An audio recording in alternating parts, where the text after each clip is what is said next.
இடம் பொருள் நேயர்களுக்கு வணக்கம். இந்த வீடியோவில் என்ன பார்க்க போகிறோம் அப்படின்னு பார்த்தோம்னா, இன்றைய நாளில் கிடைச்ச தமிழ் சினிமாவோட அப்டேட்ஸ் தான் கலெக்ஷனாக பார்க்க போகிறோம்ப்பா. ஃபஸ்ட்டு என்ன அப்டேட் அப்படின்னு பார்த்தோம்னா, பிரம்மயுகம் அப்படிங்கிற படம் மம்முட்டி இருக்கிறாருல்ல, அவரோட ஆக்டிங்கில் ஒரு மாறுபட்ட நடிப்பு. பிளாக் அண்ட் ஒயிட்டில் ஒரு படம் ரிலீஸ் ஆயிருக்கு இந்த காலகட்டத்தில் அப்படின்னு இருக்க இந்த படத்தோட ஓடிடி ரிலீஸ் கிடச்சிருக்குது.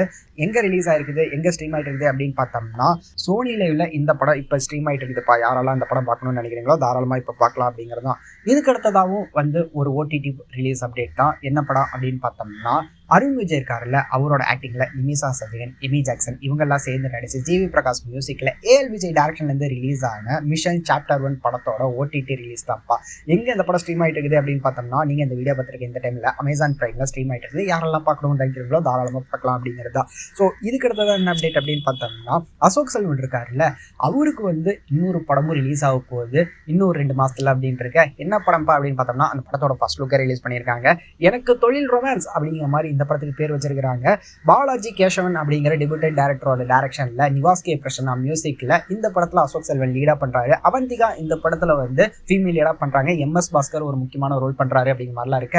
எப்படிப்பட்ட படமா இருக்க போகுது அசோக் செல்வனுக்கு இந்த படம் அப்படிங்கிறது வெயிட் பண்ணி பார்க்கலாம். ரொம்ப நாள் ஆச்சு ஒரு ரொமான்ஸ் படம் பார்த்து அப்படிங்கிற மாதிரிலாம் இல்லப்பா. 2 மாசத்துக்கு ஒரு தடவை இந்த மாதிரி படம் பண்ணிட்டு தான் இருக்கிறாரு. அப்பப்ப போர் தொழில் அந்த மாதிரி படமும் பண்ணிட்டு வந்துருவாரு அப்படின்லாம் இருக்க. ஸோ எப்படிப்பட்ட படமாக இருக்கும்போது இந்த படம் அப்படிங்கிறத வெயிட் பண்ணி பார்த்தரலாம் அப்படிங்கிறது தான். இதுக்கு அடுத்ததான் என்ன அப்டேட் அப்படின்னு பார்த்தோம்னா, AK63 குட் பேட் அக்லி இந்த படத்துலேருந்து ஒரு அப்டேட் வந்திருக்கு. இந்த படத்துலேருந்து என்னப்பா அப்டேட் அப்படின்னு பார்த்தோம்னா, எஸ்ஜே சூர்யா இந்த படத்தில் ஆன்டகனிஸ்டா வில்லனா பண்ண போறாரு அப்படிங்கிற மாதிரி சொல்லியிருக்காங்கப்பா. ஸோ வேற லெவல் அப்டேட்டாக இருக்குது. படத்தோட ஷூட் ஜூனில் படம் பிடிப்பு அப்படிங்கிற மாதிரி சொல்லிட்டாங்க. பொங்கல் 2025 அப்படிங்கிற மாதிரி ரிலீஸ் வரையும் சொல்லிட்டாங்க அப்படின்னு இருக்க.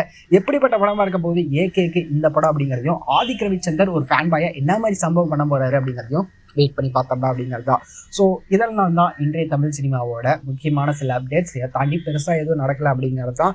நாளைக்கு இதே மாதிரி கலெக்ஷனாக அப்டேட்லாம் வரப்போகுது. அதை நீங்கள் தொடர்ந்து பார்க்கணும் அப்படின்னு நினச்சிங்கன்னா இந்த வீடியோக்கு லைக் போட்டு நம்ம சேனலுக்கு சப்ஸ்கிரைப் பண்ணிடுங்க. அப்போ தானே நாங்கள் போகிற வீடியோஸ் உங்களுக்கு ரெகுலராக வரும்.